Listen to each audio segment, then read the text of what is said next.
Licenses to grow marijuana in Ohio. Only 2 dozen companies that is, received those licenses out of 185 that applied. As Local 12's investigative reporter Duane Pohlman discovered, many of the co-owners of the new companies are politically connected.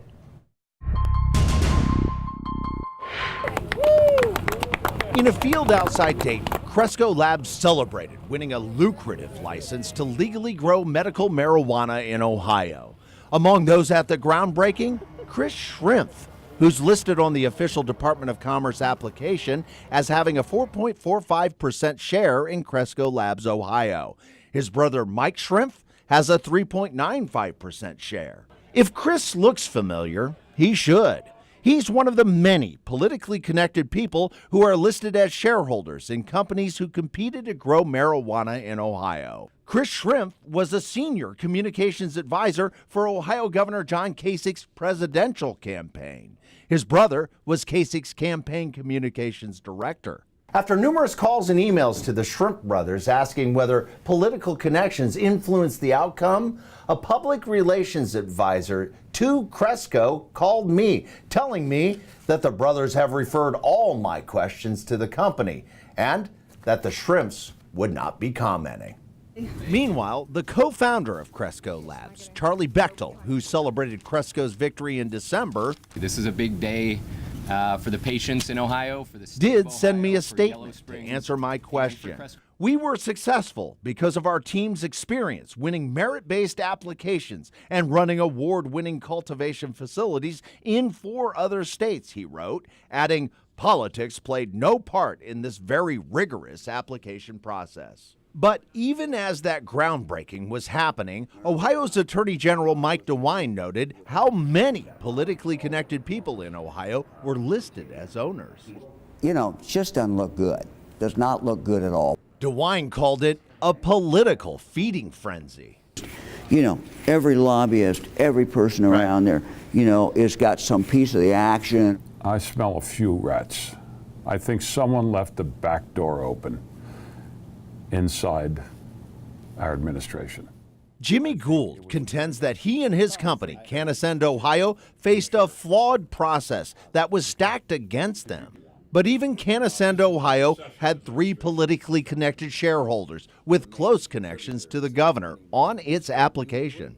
I was warned not to go into partnership with the government. I was told point blank by many people, you will not get a fair shake. Gould and 5 other companies filed this lawsuit against the state. 60 other companies so far are appealing. Meanwhile, the state auditor confirms Commerce is only now beginning to cooperate. Is Commerce cooperating in the true sense? Since Friday, the cooperation has been exemplary. What about before Friday? Less than exemplary.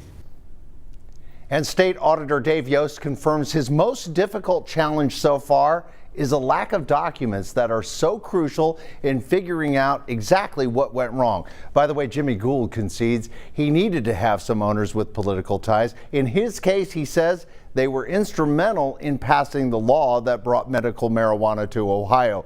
And Gould added he was told without those names his application, quote, would not work. It's next to impossible to get the state auditor to talk about a continuing investigation, let alone the highest profile case in Ohio right now. But that's exactly what he did. While it's not clear yet whether Ohio's epic failure of medical marijuana was a mistake or something more, Yost is already telling me the licensing process was so bad it may change the way Ohio handles all future contracts. How concerned are you about what is happening here? You know, I'm concerned anytime the government doesn't do its job. Ohio Auditor Dave Yost is at the tip of a spear, leading the investigation into what went wrong with Ohio's process of picking who will grow medical marijuana. So they got into people's applications. They knew exactly who they were looking at. On Friday, Jimmy Gould, co-owner of Canasend Ohio, which didn't get a license and is now suing the state, laid out a laundry list of alleged wrongdoing and unfair scoring. And he made it clear he thinks his company was targeted. I'm asked a question repeatedly, whether or not we were a target to be excluded from getting a license. I can answer this question, and I'll answer it very directly. There's no question in my mind that we were. You called it an epic fail and shoddy. Do you believe that in the end is what we're dealing with? Well, sure. I mean, you can't look at the record to this point and conclude that this was a success. That record, as Yost noted in this February 21st letter to the Director of Commerce, includes a convicted drug dealer who played an integral part in designing the process, as well as a basic scoring error impacting 10 applications. Looks at the very least like this was flawed enough that there wasn't a fair shake for everybody. And at the worst, we may be in a situation where none of us want to think about happening, but the government may have been in a position where a thumb was on the scale somewhere. Are you concerned that it may lead into criminality? So look, we're just like a police agency. We don't have the ability to prosecute a case. All we can do is the same thing that the city police department can do, which is take the prosecution package down to the county prosecutor and say, here's what we think happened, here's the evidence, and then they get to evaluate it. While that's a long way off, Yost says wherever this investigation takes him, he already wants to develop a process to make sure the mistakes made in the marijuana program never happen anywhere in Ohio again. Because I don't ever want to see a group of Ohioans held hostage to a bad process like this again. And one big issue Yost is facing right now is the same one I am, a lack of documentation about how those applications were handled and who had access to the passwords to make the changes. I'm continuing to investigate. I'll have much more on Ohio's medical marijuana mess before the end of the week. Rob? Duane, thanks very much. Butler County State Senator Bill Coley introduced a bill last week giving full authority to Yost to investigate and freezing the entire marijuana program until that investigation. A powerful Ohio lawmaker wants the state to suspend its troubled medical marijuana program until all the problems are fixed. Local 12's Duane Pohlman broke several stories about Ohio's marijuana mess, including a lawsuit claiming Ohio unfairly picked who could grow marijuana. Tonight, Duane's back with another exclusive. Larry Householder is one of 132 state lawmakers, but he's a former and very powerful Speaker of the House for 2 terms, and he wants to be Speaker again. Representative Householder tells me Ohio's medical marijuana program has failed badly, and that state leaders, including the governor, have failed in their responsibility to fix it. So you want them to suspend, to pause Correct. the program? That's correct. Because?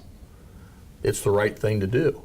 When you have a system that clearly is flawed and it has failed, do you keep going on with that failed system, or do you pause, suspend it? State Representative Larry Householder is familiar with leading Ohio through tough times. Now the state is facing dozens of appeals and a major lawsuit claiming Ohio's Commerce Department mishandled marijuana grow licenses with an unfair, flawed, and potentially illegal process. Householder says it's time for the state to hit the pause button. When you find yourself in a hole, you stop digging.